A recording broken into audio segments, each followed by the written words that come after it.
Right then, everybody? Ready for more? Well, cracking right on then with Angela and Kate from Barnet and Southgate College. Hi guys, I just wanted to say hello. I'm Angela from Barnet and Southgate College. This is Kate. If throughout this presentation you'd like to take pictures, you'd like to participate and collaborate and tweet us, our addresses are up there. Okay, I'll just start off with... No, I'll go back, sorry. Okay, Barnet and Southgate College is a very, very large college based in North London. There's something like 21,000 students, 750 staff members. So we're quite large, and for e-learning, there's just me. So, in terms of CPD, I had to start thinking of a smarter way of delivering presentations and training packages. That little icon in the cloud next to our college logo is me sort of thinking, what makes a good online CPD course? Throughout the duration of my role there, it's been quite short so far, I've been questioning, what is a good online course? You know, what are the factors that make a good online CPD course? And that's what I'd like to talk to you about today, about online CPD courses and quality standards that we've made. Sorry. Presentations that can be accessed from Moodle. More students will want to go onto Moodle. One second. I think it's a good idea to give permission. Sorry. Technology. I forgot to say, when I started thinking about what makes a good CPD course, I thought who best to ask than our students first to decide what should make a good online course. And You know what, if there was some sort of more like form, but as people like completed their work and got a better idea, they should be like kind of encouraged to put it onto a page of how they were helped to do the work and how they came about doing it. So that way the ideas will go over the So students sharing ideas with other students? Yeah. A scheme of work is useful because it allows us to kind of have that touch base with the lesson when we're not in a lesson. No grading sheets, they only show us the grading sheets from their USB but not Moodle. I don't put the heading, describe the what's the course about, grading grades or the assessment. So if they could change all, if they could put it on it, it might be very user-friendly for the student. If you miss a class because you're ill or something, it should be more than just what's on there, because sometimes the assignment sheet isn't enough. It needs to be laid out better. I think, well, first of all, we need to somehow make it a bit more appealing. Change the layout so it's more like the kind of social medias that we have around today. I know you can choose different themes for it if you go into settings, but maybe a bit more modernisation of the website. Yeah, tabs would be really helpful if we could get a syllabus on one tab, papers on another tab. Because then you can flip between them and then it's sort of like having two windows open at the same time.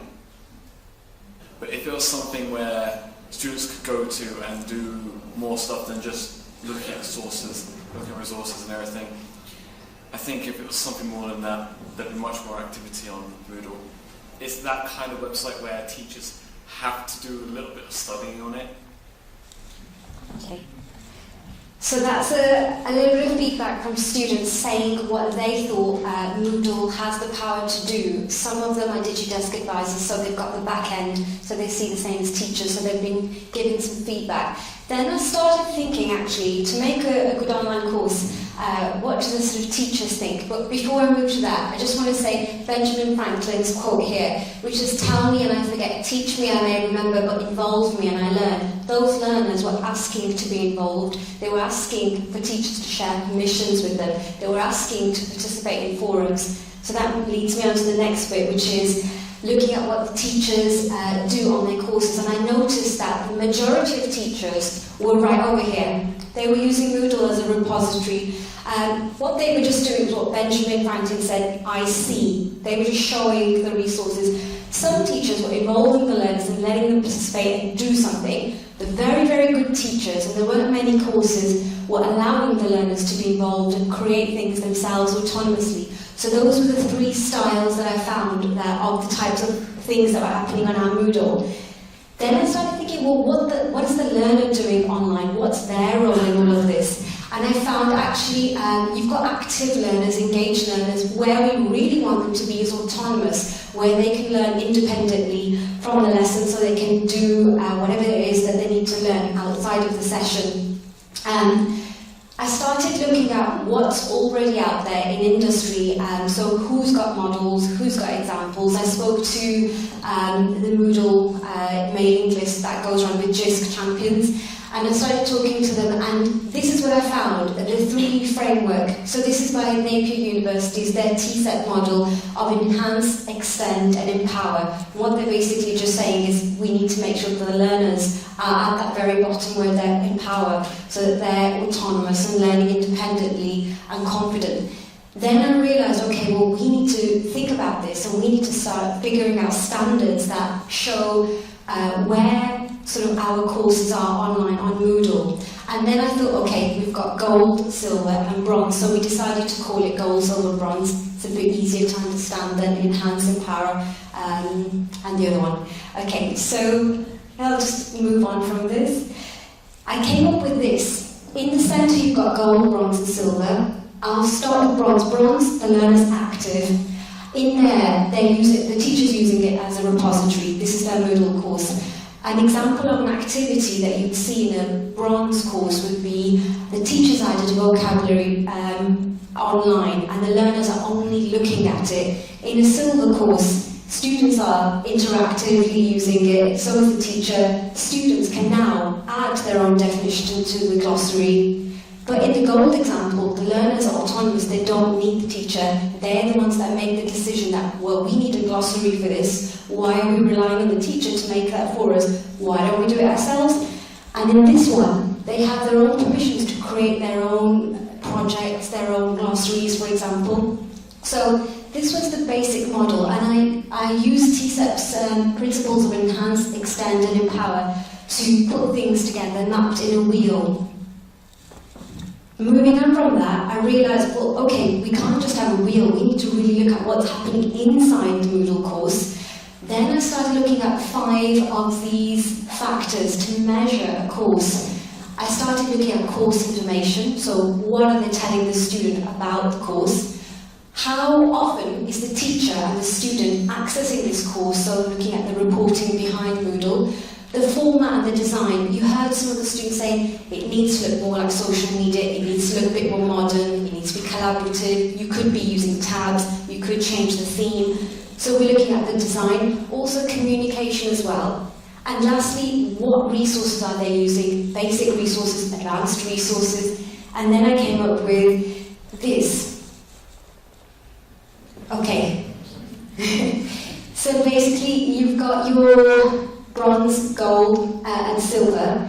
You've got the 5 factors, and inside there I've mapped not only what's happening on Moodle, because e-learning is a lot bigger than Moodle. Moodle's sort of like the springboard or the platform you like that allows you to connect with different areas. I've added an extra layer around this model. This is the quality model we're using. Things that are sort of like that make the wraparound effect, so things like individual learning plans, gamification, e-safety, webinars, the flipped learning model of delivery, bringing your own device, mobile learning. There's quite a lot of things, assistive technologies. These are all the things that happen that make up sort of a good quality online course. And also we're doing this with our teaching, so I'm highlighting some of these factors here. We're at the cross-college implementation stage. We're starting to introduce this quality model to staff members. We've got a staff development day coming up soon, so we'll be sharing this with them. I'm going to just tell you very quickly about the second part of the presentation in terms of telling people and communicating this message. I decided actually, well, before I start telling people how to design their online course, remember at the beginning I said we're a very large college and it's just me for e-learning, so I decided to make online CPD courses telling people about what the quality model is all about, what it means. Also, if you're new to Moodle and you're a new staff member and you've got a staff induction, usually there's very little time and it sort of all goes be ahead. There's a CPD course with basic training, bronze, silver and gold. At the moment, bronze and the beginning course is all we've got.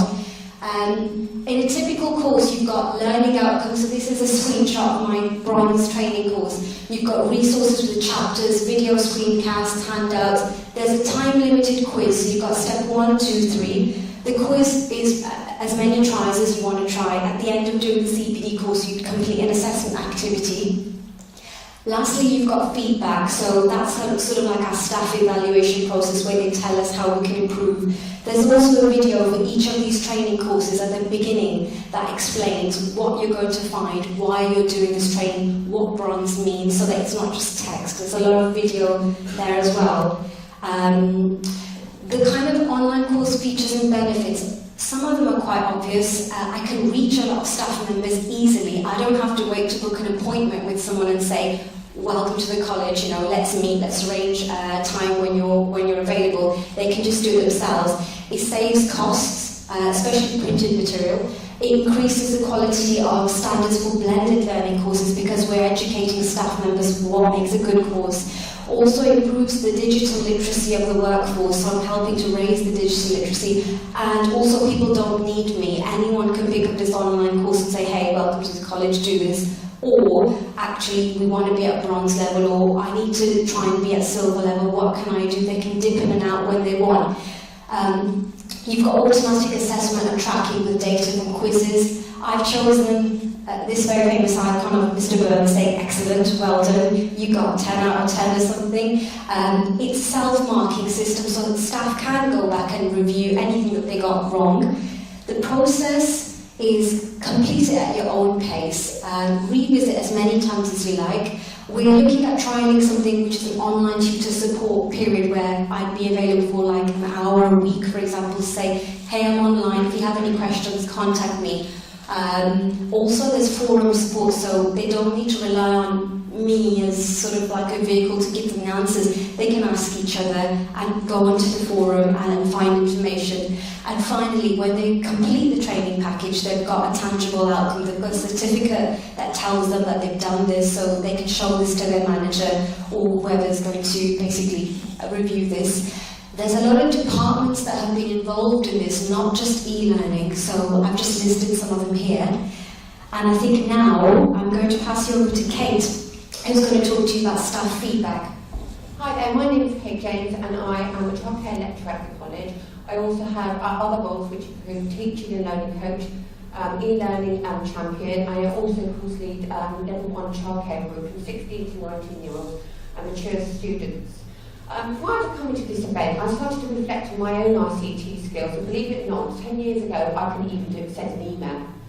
So I said to my husband, I decided that I wanted to engage in ICT, and I said to my husband that I really wanted to set up an email account. After many hours of him pulling his hair out, we were finally successful. So then I decided I wanted to move this a step further. I wanted to attach a document to my email account. And I'm sitting at the computer typing up the document, and all of a sudden everything just disappears. So I shout out to my 12-year-old daughter downstairs, help, help, it's just disappeared. She comes charging up the stairs, and all of a sudden she clicks a few buttons. I go, what did you do? She goes, Mum, you just have to do this, click this, this, and this. And I thought I really have to engage with ICT. If I need to keep up with my daughter, and I need to move forward. So I decided that's the moment I was going to embrace ICT. A few years later, I secured a job at the college, and I was given a desk, I was given a computer, I was given a group of students, I was given obviously a timetable to teach, but one of the most challenging parts of getting involved in my new role was all the different systems we had. And one of them being Moodle. And we were told at the time, you know, you just put your resources on there, and that's what I was doing. I was just dumping my resources on there. I'm just thinking, oh, they will help the students. But there was no opportunities for stretch and challenge. There was no opportunities for collaborative learning. And I was listening to the students that we have with us today, and I was thinking, I really, really need to engage this further. So I decided to have a go at Angela's on CPD online course, and I have to say it's really, it's brilliant. It's easy to navigate, it's visual, it's got text to guide you through it, and she's also produced a video to support you with that. And it generates the quiz afterwards, and it tells you exactly what you've got right, what wrong. As I said, I'm a teaching and learning coach as well, and part of our role within the college is to do some cross-college training. And often, due to our clash of our timetables, it has a very limited uptake. So I just think this was a great way that we can revisit this in our own time, at our own pace, and just keep going back to it, especially if you are a new member of staff or staff that's scared, a little bit scared of ICT. So I thought it was a fantastic resource. So based on this, I decided to take it a step further. And I wanted to introduce wikis to my students. I won't talk too much about it because I know the next presentation and I don't want to steal your thunder. So I introduced wikis to my foundation degree students, and I said that I wanted them to have more opportunity for collaborative learning, engaging with each other outside the classroom. We'll be looking at the changes to the early years curriculum, and I wanted them to look at journals and upload them onto the wiki. So Angela gave me a short demonstration. When we got to class, I said, this is what we're going to be doing. I really want us to develop your skills for structured outside the class. Anyway, we sat there and we started navigating around it, and as a class we started to work out how to upload it ourselves. And I said, this is what collaborative learning is about. We're working together to get to a goal. And eventually, after we succeeded, the whole class jumped up and cheered because we were all just proud of themselves. And I thought this was, because I was so excited about it, and I think it just rubbed off on them. They just, you know, it was a really excellent, fulfilling experience. And now they're just flying with it. I've noticed so many different things. Different critical writing skills have been developed. You know, they're having great conversations out in the classroom and then bringing them back into the classroom. So for me, I think the way forward is, you know, for us as lecturers, you know, we really have to embrace this in the, you know, in this era at the moment. Yes, challenges could be that staff, you know, are still afraid of doing it. It's trying to get Angela's idea, you know, throughout our college. Benefits, as you can see, my students were absorbed in it, and they just had, they just said it was just a really fantastic way of developing learning outside the classroom. And I can see, even I looked at their assignments last week, and I could see how much their assignments had grown from term 1 to term 3, just introducing something so small, but it has actually created something really, really large. Okay, thank you very much. We're not done yet. One last thing and then we're done. I think we've taken away a lot of learning points. We've developed as a college, we've come leaps and bounds in terms of looking at quality standards, which we didn't have before. Now we have a much better idea what makes a good online CPD course, and I'm going to tell you it's looking at gold. And also looking at the things around on that quality wheel that you saw earlier. We also know how we can handle the fact that we have a very large workforce, we need to upskill them. We've been into training sessions, both Kate and I, where one person has turned up because staff members are busy, they're teaching. So, you know, to tackle a lot of problems that we've had, the fact that we're cross college, you know, we're all over the north of London, it's difficult. We've got staff members working different shifts. CPD is a difficult topic to handle. So we've got a better idea where we're going, but I don't think we've perfected it. I went over to Croydon College and we actually learned something about our own model that actually we've still got a way to go. We've been focusing very heavily on content, what an online course looks like. And I think by visiting Croydon College, we actually realised, well, we've got to pay attention to how it's being used more than what it looks like. So what content is on there is important, but we need to find out a way of measuring the usage, so student usage and staff usage. So that's a takeaway point. Staff buy-in has been a little bit of a challenge. We haven't fully implemented it, but we know this is going to be a learning point. We're developing our reporting systems. Again, after visiting Croydon College, we realised Moodle is very powerful, and if you've got the right team looking at the right systems and reports, it can generate some really beautiful data that can be valuable and automatically sent to people. Also, I think another point that I heard from Newham Sixth College was getting managers on board and making sure that managers are aware of what an online course is, what the standards are, so that they can best look at information. We're currently upgraded to Moodle 2.6, so I will be redeveloping all the resources and changing things again. And we've also launched an e-learning strategy, so hopefully that will bring things in across college. So we're still, we're still developing, we're still learning, and I think that concludes our presentation. Thank you.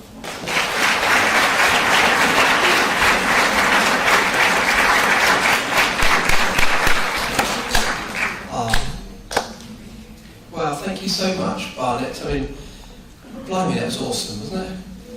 And there's such a clear message there that, like, the care that goes into it for staff, thinking through the process and talking to people, and really, but also modesty, that sense of there's still a journey to go, and always learning, always doing what's best for staff. And that's a real takeaway message. Now then, what we're going to do, we're going to have a little transition before Havering College gets up. We're just going to twiddle the machines around a bit. So we've got a couple of minutes. Again, turn to your neighbour and think, what is the takeaway message from that? And let's hear it again for Barnet College.